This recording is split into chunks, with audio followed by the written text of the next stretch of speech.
আসসালামু আলাইকুম।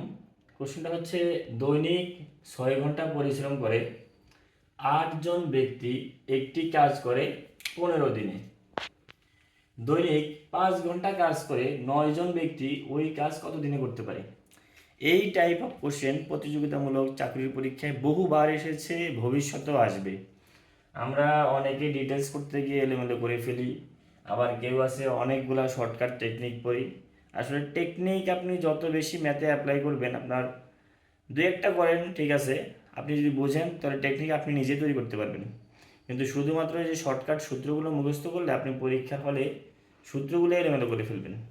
আমরা আসলে কোনো ধরনের সূত্র ছাড়া, কোনো টেকনিক ছাড়া আমরা কোশ্চেনটাকে কমপ্লিট করতে পারি কিনা আমরা একটু দেখি। দৈনিক 6 ঘন্টা কাজ করে কয়জন ব্যক্তি? 8 জন ব্যক্তি। আচ্ছা, একজনে কয় ঘন্টা করে? 6 ঘন্টা। তাহলে 8 জনে কত ঘন্টা করবে? 6 × 8 = 48 ঘন্টা।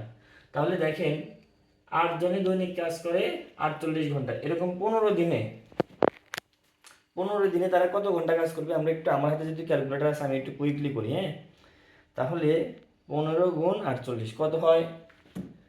15 × 48 কত হয়? 720 ঘন্টা। এখন আপনার কাছে কি চাইছে? দৈনিক যদি 5 ঘন্টা করে 9 জন মানুষ কাজ করতো, তাহলে 5 কত হইতো? 45 ঘন্টা হইতো, তাই না? আচ্ছা, এখন আপনি কি বের করবেন? কত দিনে তারা 9 জন ব্যক্তি ওই কাজ কত দিনে করবে? তাহলে আমার কি লাগবে? দিন লাগবে। এখন 45-এর সাথে কত গুণ করলে 720 হয়? আপনি এইভাবেও করতে পারেন, অথবা এই 720-কে আপনি কি করবেন? এই 45 দিয়ে ভাগ দেন। এই 720 ভাগ কত? 45 কত? 720 ভাগ 45 কত হয়? 16। ঠিক আছে, অথবা এই 45-এর সাথে 16 গুণ দেন, তাহলেও 720 হয়। তার মানে 720 হলে তাহলে আমার এখানে কত দিন লাগছে? এখানে আমার লাগছে আপনার 16 দিন। ঠিক আছে, কোশ্চেনটাকে এইভাবে না করে যদি আরেকটা ভাবেও করতে পারেন, সেটা হচ্ছে আপনি এইভাবে একটু দেখতে পারেন যে আপনার কত দিন লাগে?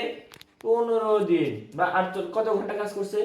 একদিনে 6 ঘন্টা, 8 জনে করছে কত? 48 ঘন্টা। 48 ঘন্টা কাজ করছে কত দিন? 15 দিন। কত হয়েছে? 720। আর এই 5 × 45, 45 ঘন্টা করে তারা দৈনিক কাজ করছে, তাহলে কত দিন লাগবে? এই জায়গায় দিনটা দিয়ে দেন, 16 দিন। 16 45-এ 720, তার মানে আমার অ্যান্সার হচ্ছে 16। অপশনে যেটা 16 থাকবে ওটাই আপনার কারেক্ট অ্যান্সার। আপনার আসলে টেকনিকে মনে রাখতে হবে না, আপনি খুব কুইকলি কোশ্চেনটা সলভ করতে পারবেন। সবাইকে ধন্যবাদ।